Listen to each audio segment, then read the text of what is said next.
कृष्ण कृष्ण कृष्ण हरे हरे हरे राम राम राम हरे हरे हरे कृष्ण राधा कृष्ण हरे हरे हरे राम राम राम हरे हरे हरे कृष्ण राधा कृष्ण कृष्ण कृष्ण हरे हरे हरे राम राम राम हरे हरे हरे कृष्ण राधा कृष्ण हरे हरे हरे राम राम राम हरे हरे हरे कृष्ण राधा कृष्ण हरे हरे पुंडलिक वरदारी विठ्ठल श्री ज्ञानदेव तुकाराम पंढरीनाथ भगवान की जय.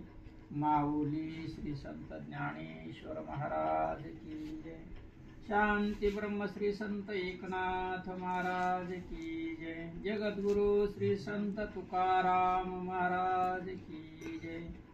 सच्चिदानंद श्री संत श्रीपाद महाराज की जय. सच्चिदानंद श्री संत रामदास महाराज की जय. श्री गोपाल कृष्ण भगवान की जय. अवधूत चिंतन श्री गुरुदेव दत्त ब्रह्ममूर्ती श्री संत सद्गुरु शांताराम महाराज की जय. शांती ब्रह्म श्री संत सद्गुरु शिवाजी महाराज की जय. बोलो रे भाई बोलो सब संतन की जय.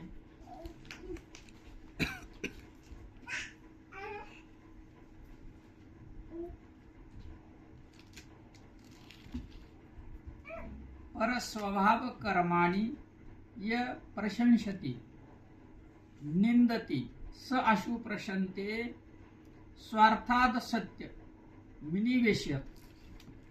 एकोणते भागवत 28वा अध्याय श्लोक 2 आहे.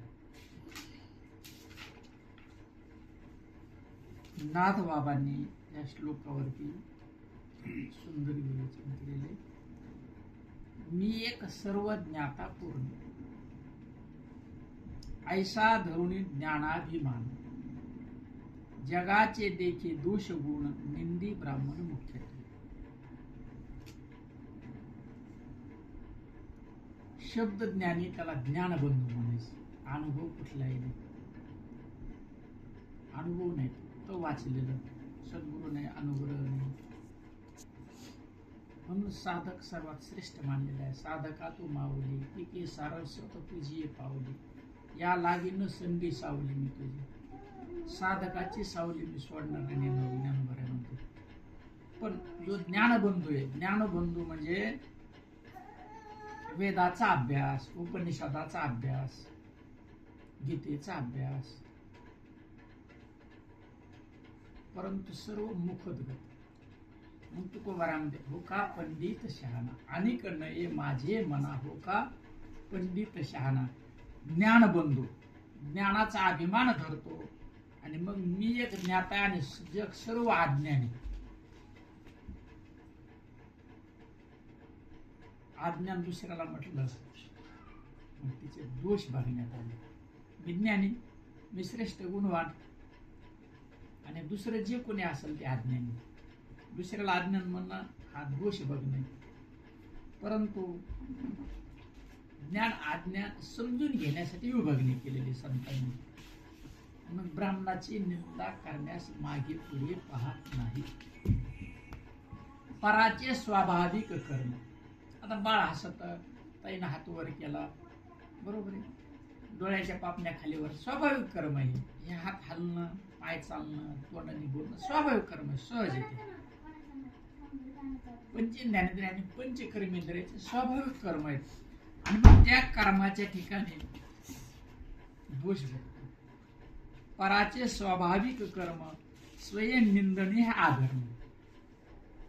कोणाचा डोळा अंधारा असेल, बारीक असेल, मग त्याची निंदा करायला लागते. ज्ञानाचं लक्षण सांगितलं, पूर्ण ज्ञानाचा विषय नाही सांगितला. स्वयं निंदिने हा अधर्म हनुमंत ज्ञाता परम त्यास वानरी कर्म सोडेना. आता वानराचा स्वभाव आहे चंचल मन आहे, वानर येतंय चंचल आणि मग ते असं करणारच ना. वानरा स्वभाव आहे, त्याच्यात हसण्यासारखं काय. तसं प्रत्येकाचं स्वाभाविक कर्म असतं आणि त्याच्यावर हसण्याचा प्रश्नच नाही काही, किंवा त्याचा उल्लेख करण्यात काही अर्थ नाही, किंवा त्याची निंदा करणंही अगत्याचं नाही. आणि मग जो अर्धज्ञानी आहे त्याची स्थिती सांगितली नाथबाबांनी. नारद ज्ञातेपणे मोठा. कृष्ण भगवंताने देवर्षी नारद दोन्ही समान, त्यांच्यामध्ये काहीच कमी नाही. तरीही नाथ महाराज म्हणते नारद ज्ञातेपणे मोठा, सत्य मानला श्रेष्ठ श्रेष्ठ. श्रेष्ठाने सुद्धा नारद मुनीला कृष्ण भगवंत मानले. तूही कळी लावा कळी काटा स्वभाव चेष्टा आमच्यावर आहे. मग त्याचं काम काय होतं, कळी लावायचं, आणि मग आपण त्यांचे कळे लावतो म्हणून निंदा करतो, हे त्याच्यामध्ये बसत नाही. हा स्वभावाचा भाग आहे. लक्षात घेण्यासारखा विषय असा आहे. मी असल तुम्ही असताल, आता हे व्यावहारिक सत्तेमध्ये मी तू घ्यावं लागतं. प्रवचन व्यावहारिक सत्तेतला विषय. पारमार्थिक सत्ता घेतली तर बोलताच येत नाही, बोलणं बंद पडतं. पारमार्थिक सत्तेत बोलता येत नाही. मी तुम्ही असं म्हणावं लागतं, त्याशिवाय व्यवहार पूर्ण होत नाही. मग प्रत्येकाचा स्वभाव वेगवेगळा. आपण मग त्याचा तापड स्वभाव आहे असंच म्हणतो की नाही, याचा लय शांत स्वभाव आहे, हा राग येते, तो स्वभाव आहे. आपण म्हणायचंच नाही रागीट स्वभाव, तो स्वभावच येतो, ज्याचा त्याचा स्वभाव आहे. आणि स्वभावाविषयी आपण कधी कोणाच्या काही बोलायचं नाही, बिलकुल नाही बोलायचं. मौनम सर्वार्थ साधन, मौन धारण करायचं. कुणाचं एखादं इकडे बोट असतं फुटलेलं, 6 बोट असतील, दिसले की आपण हसतो, कुणाच्या पायाला असतं, ते काय तिचं म्हणजे हसण्यासारखं काहीच नाही. स्वभाव चेष्टा नेवा. मग त्यांचा स्वभाव असा की ते बी आवरू शकत नाही, ते स्वभावच येतो प्रत्येकाचा. निश्चित ठरलेला हनुमंताचा असेल, भगवान श्रीरामचंद्राचा असेल, कृष्णाचा असेल, तुमचा असेल, माझा असेल, बाळाचा, प्रत्येकाचा स्वभाव आहे. आणि मग स्वभावाकडे जो दुर्लक्ष करतो तो ज्ञानी. स्वभावाचा विषय घेतला. गरुड देवाचे वाहन. गरुड कोणाचं वाहन आहे? कार्तिक स्वामीचं मोर आहे. गरुड कृष्ण भगवंताचं आहे, शंकर भगवंताचं नंदी आहे, दुर्गा मातेचं वाहन आहे. तसं गरुड हे विष्णू भगवंताचं वाहन आहे. सदा तिष्ठे गरुड. समोरच गरुड हनुमंत पुढे उभे राहते. आरतीमध्ये नाही का पांडुरंगाच्या, गरुड हनुमंत पुढे उभे राहते. गरुडचे दोघे.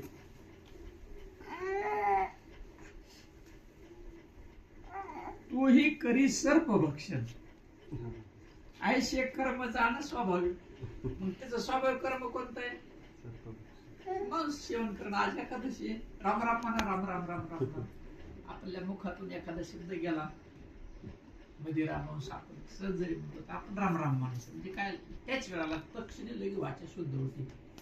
मग नाथ महाराजांनी स्वभावाचं वर्णन सांगितलं. गरुडाचा मूळ स्वभाव काय? सर्पभक्षण करणे स्वभावच आहे त्याचा तो. आणि मग त्याला जर आपण म्हणलो तर देवाचं वाहन, तू काय तुला शोभतं की असं नाही. तुला सावध राहायचं. तुला साधा वेळेस आपण बोलत असतो, बिलकुल दक्ष राहायचं. दक्ष. हे कसं काय तू साधक असं नाही म्हणायचं काय. समजून घ्यायचं. किती समजून सांगितलं आपल्याला, बारकावे सांगितलं त्यांनी. विचारिता जग घेतली. गुणानुसारे कर्माचरण ते तर पाहता दृश्य कोण दोषी जाण पाहतो. सुंदर ओळी घेतली. जर विचार केला तर जग त्रिगुणाचे बनलेले, रजगुण, तमगुण, सत्वगुण. आणि ज्ञानोबारायांनी हरिपाठात उभी टाकली. त्रिगुण आसार, निर्गुण हे सार, सारा सार विचार हरिपाठ. मग होतो तिघांचे निवडे. तुम्ही वारे दोहीकडे मुख पसरो निघडे. काल्याचा तिन्हीच्या वर संत गेले. रजगुण, तमगुण, सत्वगुण त्रिगुणातीत पदावरती गेले. आणि मग काला करीती संत जन. विचारिता जग त्रिगुण त्रिगुणाची सृष्टी, रजगुण तमगुण सत्वगुण. मग कोणी सत्वगुणात आहे, कोणी तमगुणात आहे, कोणी रजगुणात आहे. मग त्या गुणानुसार त्याचं वर्तन चालणार. आणि आपण त्याचे दोष बघितले तर काय अर्थ नाही त्याला. काय म्हणतात मग, गुणानुसार हे कर्माचरण.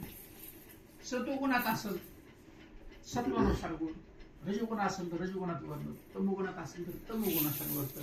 मग आपण सत्व व्हायचं ना, त्रिगुणातीत व्हायचं. बघत नाही माणूस काही. मग गुणानुसार हे कर्माचरण. मग ज्याचं त्याचं अंतःकरण ज्या ज्या गुणामध्ये त्यानुसार तो वर्तन करणार. आपण काही चित्तामध्ये विक्षेप निर्माण होऊ द्यायचा नाही. ते तर पाहता दोष गुण. जर आपण दोष गुण बघितले तर दोषी जाण पाहे तो. बघणारा दोषी बघा. तो दोषी नाही, बघणारा दोषी. सावधान, सावध व्हायचं, सावधान. नाथ महाराजांचं जेवढं लिखाण आहे, ज्ञानेश्वरीची प्रति ज्ञानेश्वरी म्हटलं तर एकनाथी भागवत, एकनाथी भागवत आणि योग वासिष्ठ ग्रंथाचं बरंच सर्व ग्रंथाचा काला म्हणजे नाथबाबाच एकनाथी भागवत खूप विषय मांडले. ते वाचलं काही वाचत असताना लक्षात येईल. भागवत तर भागवतच, भागवत तर भागवत. जे भगवान शुकाचार्याने परीक्षेला सांगितलं 11 एकादश स्कंद आहे. त्याच्यात काय म्हणजे दुमत नाही, परंतु प्रभाव असतो. प्रभाव म्हणजे नाथ महाराज प्रभावाखाली आले का असं नाही. श्लोक तोच त्याचं विश्लेषण करून सांगायला लागले, परंतु असं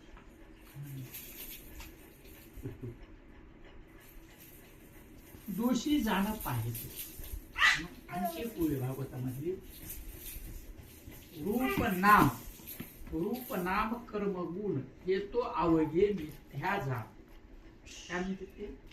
रूप म्हणजे शरीर. आता शरीर आपण भाऊ सांगितलं एक ब्रह्मांडाचा भाग आहे. ब्रह्म हे वेगळं आणि शरीर वेगळं असं नाही. शरीर ब्रह्मांडाचा भाग आहे, तसा जीव ब्रह्माचा भाग आहे. जे वेगळं नाही असं. ह्यो भाग कशाचा आहे? याचा आहे ना, पण चौकोन दिसतो पण याला वेगळं म्हणतात आपण. असं नाही, एकच आहे. याचा भाग आहे, हे वेगळं नाही. तसं शरीर याच्यापासून वेगळं नाही. आपण सर्व मिळून ब्रह्मांड आहे. तसा जीव भगवंताचा भाग आहे. आता ती वेगळा बी नाही. मग आता भाग कसं म्हणायचं? आज हे असं आहे म्हणून, बाकी काही नाही. अहमचा विषय आला. मग काय करायचंय? जगी पाहवी एकात्मता, सर्वा घटी राम देहादेही. अरे किती प्रमाण आहेत. तू का म्हणे सांगू किती यातो भगवंताचं म्हणून बोधावर करायचं आणि कमी बोलायचं. बिलकुल कमी बोलायचं, बोधावरच राहायचं. आणि शक्य झालं संपर्क नाही येऊ द्यायचा कोणाचा. जनाचा कमी संपर्क ठेवायचा. आला की चित्तामध्ये विक्षेप निर्माण होतो. आपण बोधावरून ढळतो, झालं सुरू आपण सगळा गोंधळ होऊन जातो. अहंकारधारी सोहंपण ते चित्ती प्रगतीचे मनही होय मन बुद्धीचा निषेध. ज्ञानोबरायची ज्ञानेश्वरी. नाथ महाराजांनी तीच भागवतात पण सांगितले. अहंकारो आयसा आहे. कसा आहे अहंकार? अहंकारो आयसा आहे तो जो परमार्थी साई होय. मग अहंकाराला परमार्थाला साई करून घेऊ. तो जो परमार्थी साई होय सोहम भावाचे निलवलाय. सोहम भावाचे निलवलाय विभांडू पाहे संसार. सरळ सरळ सांगितले.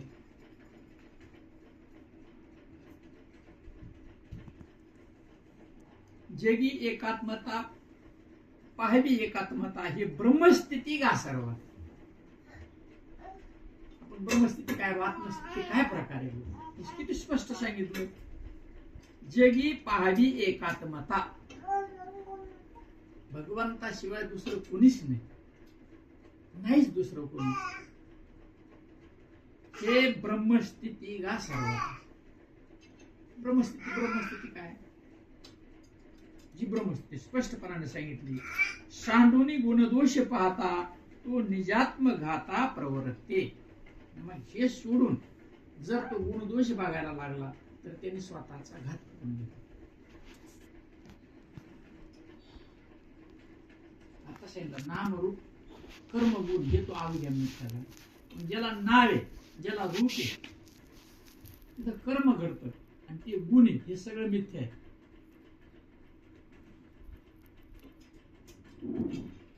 स्वरूपी अहंते ठाव. स्वरूपाच्या ठिकाणी अहंकाराचा लय झाला पाहिजे. त्याच्यासाठी 15वा अध्याय ज्ञानोबरायांनी घेतलेला. ऋणी संसार वाव स्वरूपी अहंते ठाव वावया अध्याय 15वा. हा अध्याय 15वा घेतला. तोच विषय इथं भागवती पलटून सगळं. गीता अर्जुनाला सांगितली, उद्धवाला भागवत सांगितलं. कृष्ण भगवंतांनी गीताच पलटून उद्धवाला सांगितलं. बाकी काहीच नाही. तोच विषय तुकोबारायाने अभंगाच्या द्वारे मांडला.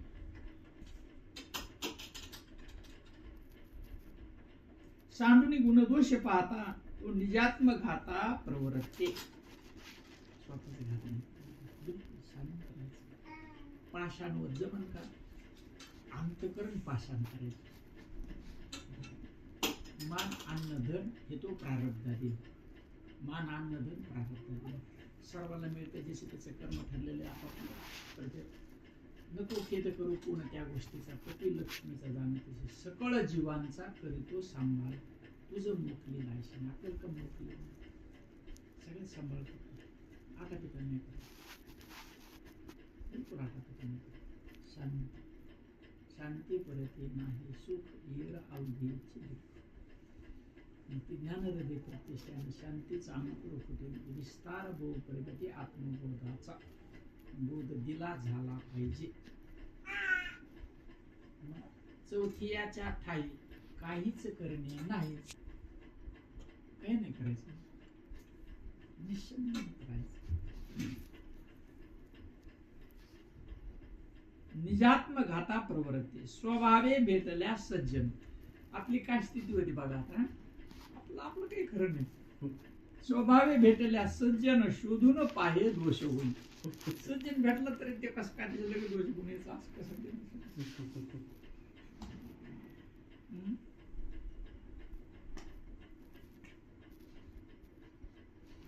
स्वभावे भेटल्या सज्जन शोधून पाहे दोष गुण.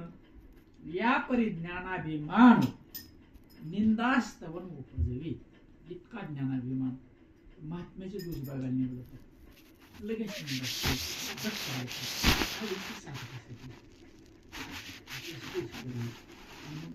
वाचन केल्यानंतर अंतःकरणात दृढ ठेवायचं. तसं चालायचं. बिलकुल एकदम दृढता ठेवायची. दृढता आली का शांती वाढते. आपोआप ते ज्ञान आपलं अंतःकरण शोधते. ज्ञान प्राप्तीचे असो आत्मबोधाचे असो सुख असो आत्मस्थितीमध्ये सुख. योग वासिष्ठ मध्ये आत्मसाक्षात किती वर्णन केलं तुम्ही. पूर्ण झालं का वाचन. चालूच आहे ना. सुंदर विषय. शांती लय महत्वाची. गोबी आठवणीत ठेवायची. रूप नाम कर्म गुण तो अवघे मिथ्या जा. दिसतंय ते मिथ्या. रूप त्याला मिथ्या. मग रंग नाही रूप नाही नाही वर्ण छान. देवाला काय रिकामी जागा नाही.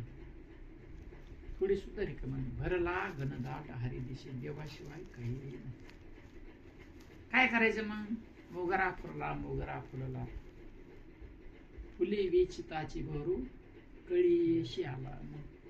कोणता मनाची मनी गुंफईला शेला. उत्तर तुम्हाला मिळालं. किती स्पष्ट सांगितलं. मनाची मनी गुंफईला शेला. बाप रुक्मा देऊरू धरीला पंढरीचा चोर. बघा कशी संगती कशी. सगळं बोधाचे विषय मांडले. बोधावरती राहायचं. कुणी कोणाचे प्रारब्ध देत नाही बाळा. कुणी कुणाला काही देतही नाही. हा मिथ्या विषय.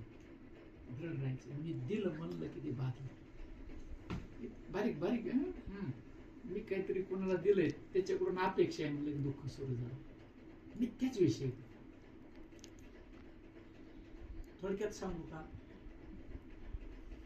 मी बोलण्यासाठी मी धारण केलं, बरोबर आहे. ही प्रवचनाची ओवी घेतली, तुम्ही ऐकताय, हे सुद्धा मिथ्या आहे. म्हणजे मी तुम्हाला काही सांगतो, समोर मिथ्या जाणे वेदोक्ती, समोर मिथ्या जाणे बंध मुक्ती, हे जाणून हे सर्व समजून जो आचरे वेद विद्येती, तरीही वेद आचरण सोडायचं नाही. दृढ राहायचं बा, लय महत्व आहे, अत्यंत महत्व आहे. मनोजीवम मारुतुल्ययोगम जितेंद्रियम, बुद्धीचा वापर श्रेष्ठ करायचा, बुद्धीचे वैभव आणणे. जितेंद्रिय, आसन जिंकायचं, प्राण जिंकला, प्राणाच्या आधी मनीन, मनाच्या आधी इंद्रिय, परम सुखाकडे लावायचं सर्वांना. इंद्रियाला जर आत्मस्वरूपाचं सुख मिळालं तर ते पुन्हा इकडे तुला पळपळ करायचं म्हणूनच नाही. सुख सर्वांनाच पाहिजे. मग तिथं कसं पोहोचायचं, तर असं पोचत पोचत जायचं, कुणाचे दोष न बघता, कुणाला कमी न लेखता. सर्व विश्व भगवंत स्वरूपे, सर्व विश्व भगवंत स्वरूपे, जे दिसतं ते नाही, सर्व भगवंत आहे. भ्रम झाला आपल्याला, हे सत्य म्हणून भ्रम झाला. आणि जर त्याला सत्य पकडलं आणि सुखाच्या शोधात निघलो तर कधीच सापडणार नाही.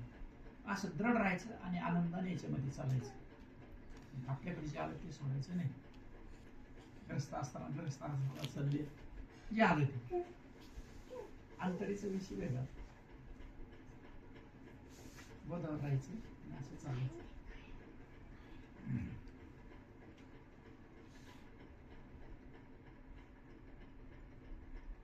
या परी ज्ञानाभिमान निंदास्तव उपजे, म्हणजे ज्ञानाचा भयंकर अभिमान. कोणी भेटेल त्याला निंदा, श्रेष्ठ मध्यम कनिष्ठ असं काही प्रकार नाही. देव नटला नाना करी, भरून उडला चराचरी. चर म्हणजे चल, चालणार, चराचरी आचर म्हणजे न हलणार. सर्वामध्ये भगवंत, प्रत्येकात भगवंत. आणि भगवंताने हे रूप धारण केले, आणि भगवंतच भगवंताला बोलतो, भगवंतच भगवंताचं ऐकतो, भगवंतच भगवंताला आनंद देतो. म्हणून आपल्याला जे जे भेटल त्याला आपल्याला बघितलं तर आनंद झाला पाहिजे, त्याला सुख मिळालं पाहिजे, त्याला पोचायचं, सुखाने राहायचं. ज्याच्याकडून आपल्याकडून ज्याला आनंद मिळाला, सुख मिळाला, त्याच्याकडून आपल्याला दुःख मिळालं का? कदापि नाही ना. पेरणी सुखाची केली, दुःखाची पेरणी केलं, आणि जय अंगी मोठे पण काय यातना कठीण, असं चालायचं नाही. यातना होतं, सहन करायचं. सहन शक्ती शिवाय नाही बघा, थोडं थोडं वाढवत चालायचं. शिकते शिकते किती वेळा चुकलं, 7 वेळेस, मग दुसऱ्या वेळेस 6 वेळेस चुकायचं, नंतर मग 5 वेळेस, 4 वेळेस, 2 वेळेस. आपण रस्त्याने चाललो, अंतर कापायचं म्हणल्यावर दगड लागतो, आपली ठेस लागते, असं ठेसा ठेसळ त्या ठिकाणी पोहोचायचं साधन करत करत. बघ, अभिमानाची जाती कैशी, अभिमान अहंकार कशी जाते अभिमानाची, किती बोललेत ना आपल्याला, जात म्हणते. अभिमानाची जाती कैशी, अधिक खोळे सज्ञानापाशी. सज्ञानी म्हणजे ज्ञानाजवळ कसे, अधिक खोळे सज्ञानापाशी, दाखवी तो गुण दोषांशी, निंदास्तवनाशी उपजली. किती वेळ सांगितलं, सुरुवातीपासून हे सांगितलं. जगी पाहावी एकात्मता, निंदा भयंकर भयंकर. आता जे नाही त्याच्याविषयी बोलतो तर आपल्या अंतःकरणात विक्षेप निर्माण झाला ना, आपल्याला दुःख व्हायला लागलं. किती सोपे, बोधावर राहायचं आणि सरळ सरळ चालायचं. बर, आपले वृत्तीशी जो समान त्याचे आळोमाळ करिस्तवन, न म्हणे आपण अशी ज्याचा गुण त्याशी निंदा आपण यथेष्ट. मग आपल्या अंतःकरणाची जी वृत्ती, त्या वृत्तीनुसार दुसऱ्याच्या अंतःकरणाची जी वृत्ती, तशी जर संग्रह तर तेव्हा वावा सज्जन माणूस. आणि तिची वृत्ती वेगळी असली, ज्या गुणात असेल ते लगेच त्याची यथेष्ट निंदा सुरू होते. आणि काय होतं, घरात लक्ष्मी नारायण आहेत, कधी कधी त्यांच्यात वाद छोट्याशा गोष्टी होतं. त्याचे कारण असतं की ज्यावेळेस ते आनंदात राहते त्यावेळेस सत्व गुणात येत, किंवा त्या गुणात त्या गुणात, बरोबर आहे. आणि ज्यावेळेस नाही तर गुण बदल, सावध राहायचं आपलं. असं करायचं आणि शांत राहायचं. आणि मग थोडंसं काय केलं पुन्हा एका गुणात येतं त्या.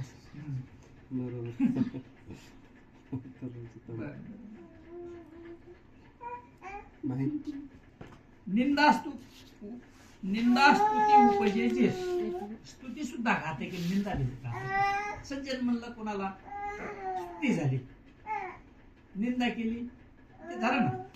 जिथं निंदा स्तुती दोन आलं, बरोबर आहे. मी तू दोन आले. ज्ञान अज्ञान, अंधार प्रकाश, त्याच्या पलीकडचा विषय मानला.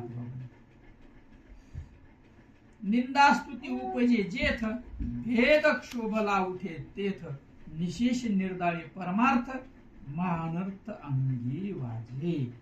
जिथं निंदा स्तुती आली की भेद आला, मग भेदा भेद भ्रम अमंगळ. जुळणी कशी बघा प्रमाणाची, कुठं कुठं जुळत असं वाटतं एकच लिहिते, एकच आहे ना सर्व, प्रश्नच नाही ना. भेद क्षोभला उठे ते निशेष निर्दळी परमार्थ, परमार्थाच निर्दळन करतो आपण. चोर शाहू, ज्ञानी अज्ञानी, अभ्यास चांगला करतो हा करत नाही, हा भेद झाला. भेद बरोबर. मा अनर्थ अंगी वाजे, निंदे पाठी अनर्थ, उधार लागो निधी तेथ.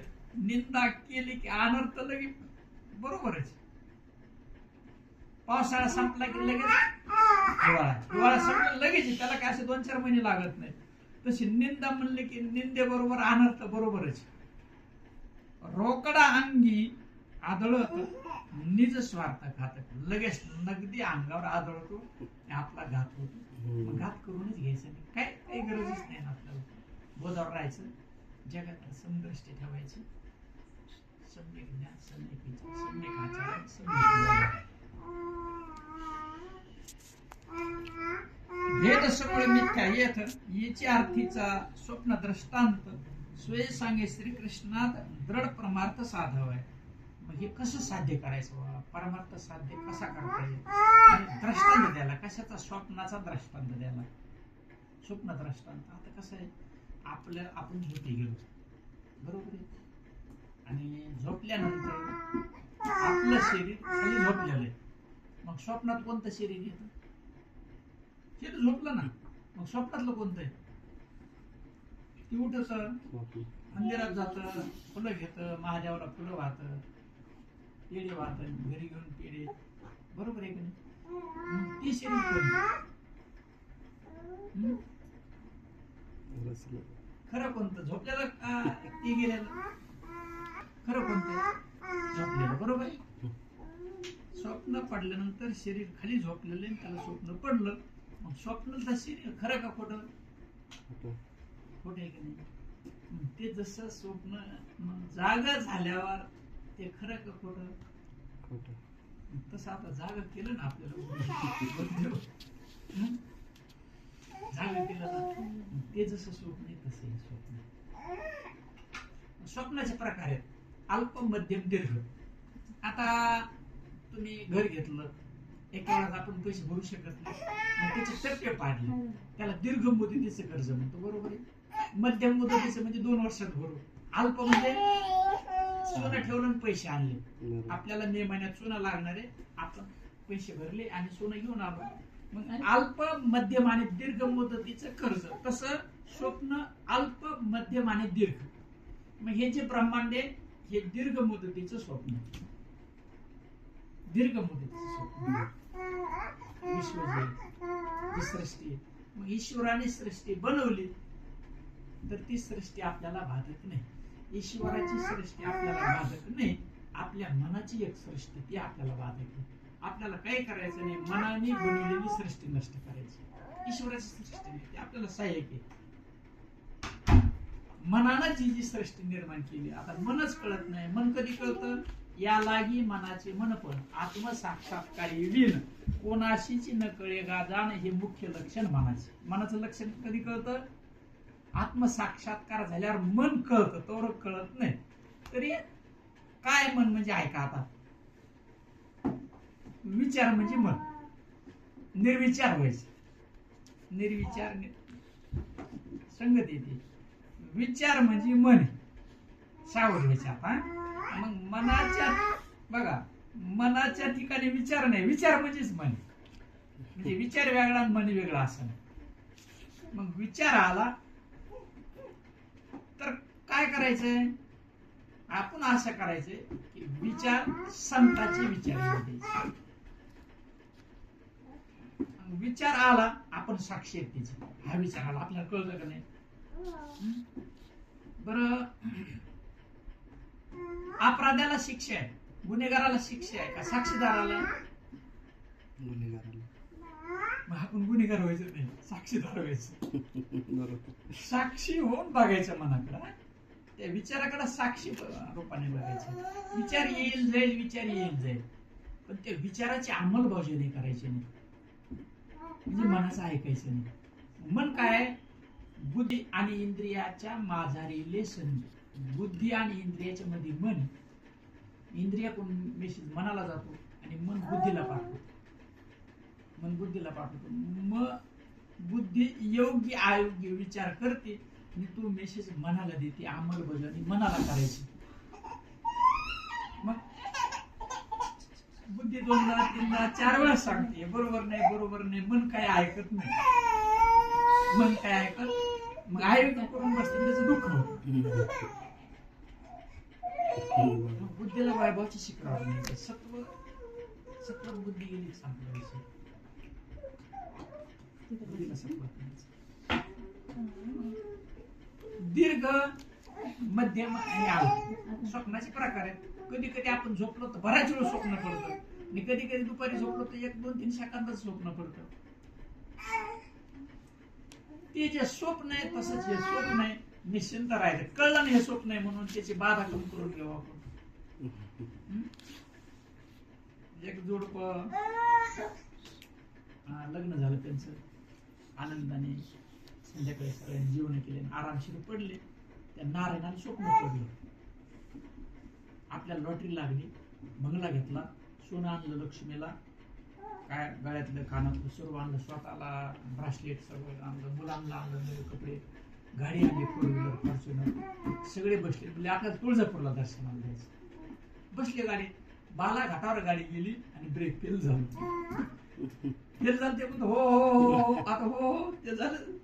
मोठ्याने वरडला ते हो हो. ते लक्ष्मी मध्ये काय झालं, त्यांना जावं केलं. काय झालं वरडलं ते म्हणे काय नाही झोप. ते जसं स्वप्न आहे तसंच येईल. मग ह्या स्वप्नात असताना हे स्वप्न कळलं का दुःख होऊ द्यायचं. सर्वात उत्तम हे स्वप्न आहे. हे कळल्यानंतर स्वप्न होऊ देण्याचा प्रश्न नाही. पण स्वप्न आहे म्हणून मनोमार्गे गेला तो मनाच्या मागे जायचं नाही. शास्त्र नुसार चालायचं असं नाही. हे बंद नाही करायचं. गुरु शिष्य पथा आढळू पडे सर्वथा बोलून ते. जरी गुरु शिष्य परंपरा नसते तर आपल्याला मिळालं नसतं. श्रीपाद बाबांनी वाटलं नसतं, आपल्यापर्यंत आलं नसतं. बरोबर आहे. हे बंद पडल ना, असं नाही. बंद पाडण्यासाठी मग आता ह्या बाळाला पुरणपोळी दिली तर जमन का? खायला लागलं का ते? नाही. त्यासाठी वेगळं, यासाठी वेगळं, स्थितीनुसार अधिकारात ऐसा करू उपदेश ते त्यानुसार. बोधावर आल्यानंतर ती ओळी घेतली. सगळे बोधावर चिरले म्हणून ही ओळी घेतली. त्याला अनुग्रह त्याला नामाचं महात्म्य. बर, स्वप्न दृष्टांत सांगत असताना इंद्रिय जन्मली रजोगुणी आला. पुन्हा त्रिगुणाची विशेष मांडणी केली. सगळे इंद्रिय रजगुणाचे विषय, सत्वगुणाचे देवता आहेत. हे मी सगळ्या मिथीचे विषय तरी सांगावं लागला. सगळे इंद्रिय रजगुणाचा विषय. मन इंद्रियांचा राजा, सत्वामध्ये मोडतंय मन. तन्मात्रा विषयी तमगुणी ती इंद्रिये विशेषवणी केली निद्रास्तानी निश्चळ. काय करायचं मग? पाहता वेदाने साधू संतांनी किती उपकार केले आपल्याला. खूप सावध केलं. मग तुझे रूप चित्ती राहो मुखी तुझे नाम, देह प्रपंचाचा दास सुखी करू काम. शरीर प्रपंचाचे काम करून द्यायचे आणि चित्ताच्या ठिकाणी नाम ठेवायचे, अनुसंधान ठेवायचं, नामावरती आरोप राहायचं, आनंदाने राहायचं. जगात दुःखाने राहायचंच नाही, आनंदाने राहायचं, विचारण करायचं. वचिष्ठ महामुनी रामाला सांगते, रामा आनंदाने जगात विचारण कर, आनंदाने राहणे काही अडचण नाही, आनंदाने राहायचं, दुःखी राहायचं नाही. दुःखी राहण्याचा प्रश्नच नाही, काही बिनधास्त राहायचंय. नाथबाबाने याच्या पुढे जाऊन सांगितलं, म्हणले माशी एखाद्या वेळेस मेरू पर्वताला धडक देऊन त्याला उडवून टाकेल. काय म्हणते ते? माशी जर धडक दिली तर मेरू पर्वताला उलटून टाकेल. मुंगी समुद्राच्या ठिकाणी जाऊन सर्व समुद्र प्राशन करून टाकेल. काशवीचं तूप आहे, कशाचं? काशवीचं तूप, ते दिलं जर कुंभकर्णाला पाजलं तर एखाद्या वेळेस त्याला तरळ वरण म्हणतात, शब्द वापरला. असं होईल का? माशीनं जर मेरू पर्वताला धडक दिली तर मेरू पर्वत उडून जाईल का? म्हणजे जर ईश्वराची इच्छा असेल तर असं होऊ शकतं, परंतु जे गुरु भक्त आहे त्याला पुन्हा जन्म आनंद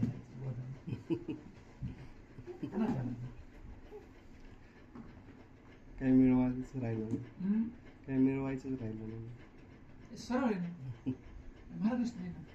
गुरु बिना अनुभव कसा करून श्री गुरु सारखा असता पाठीमागे इतरांचा लेखक. चांगले 14 वर्ष होते, मुक्ताबाई भेटली 10 वर्ष. माझी मुक्ताई 10 वर्षाचं लेखक. एवढी चांगल्याने तिला मानलेले गुरु किंवा तिला केलेले गुरु ते शिवून बोध झाला. पंचज्ञानेंद्रिय आणि पंचकर्मेंद्रिय जे 9 दार आहेत, नरकाचे दार आहेत. देवाची द्वारे उभा क्षणगुरु गुरुन आपला द्वारामध्ये म्हटलं, जर प्राण 9 द्वारातून गेला तर नरकाला गेला, तिथे गेला मोक्ष. किती सोपा परमात्मा देण्याचं काही कारण नाही. आनंदी राहायचं, सुखी राहायचं. संसारात राहत असताना आपला प्रपंच सुख दुःख ठरलेलं. आतापर्यंत ऊन होतं, थोडा वेळ गेला की ऊन संपून जाईल, सकाळी पुन्हा सूर्य उगवतो. तसं सुखानंतर दुःखस्य, दुःखानंतर सुखस्य, हे ठरलेली गोष्ट आहे. म्हणजे सुंदर भोगत आपला आनंदाने पुढे चालायचं. आता विश्वास मध्ये येणे वागणे दोषावे जे क्रांची व्यंकटी सांडो, त्या सकर्णी रती वाढो. भूता परस्परे पडो मित्र जीवांचे, दुरितांचे तिमिर जावो. विश्वस्वधर्म सूर्य पाहो, जोचे वांछित तो ते लाभो. प्राणी जाता वर्षता सकळ मंडळी, ईश्वर निष्ठांची मानले आळे. अनवरत भूमंडळी भेटूया होता. चला कल्पतरूंचे आरव, चेतना चिंतामणीचे गाव. बोलते जे अर्णव पुरुषांचे, चंद्रमे जे आलांछन. मार्तंड जे तापहीन, हे सर्वही सदा सज्जन सोयी होतो. किंबहुना सर्व सुखी, पूर्ण होऊन येते निरोगी. बधी जो आदि पुरुषे अखंडित, आणि ग्रंथोपजीवे विशेष लोकीये. द्रष्टा द्रष्टविये व्हावे, तेथ म्हणे श्री विश्वेश्वरा हो. हा होईल दान पसावो, निवरी ज्ञानदेव सुखिया झाला. निवरी ज्ञानदेव सुखिया झाला. ओम शांतिरः शांतिरः शांती. झालेली सेवा सद्गुरू शिवाजी महाराजांच्या साधक समर्पित एखादा शब्द मायबाप साधकांच्या अंतकरणाला लागला, अंतकरणापासून क्षमा करा. जय हरी.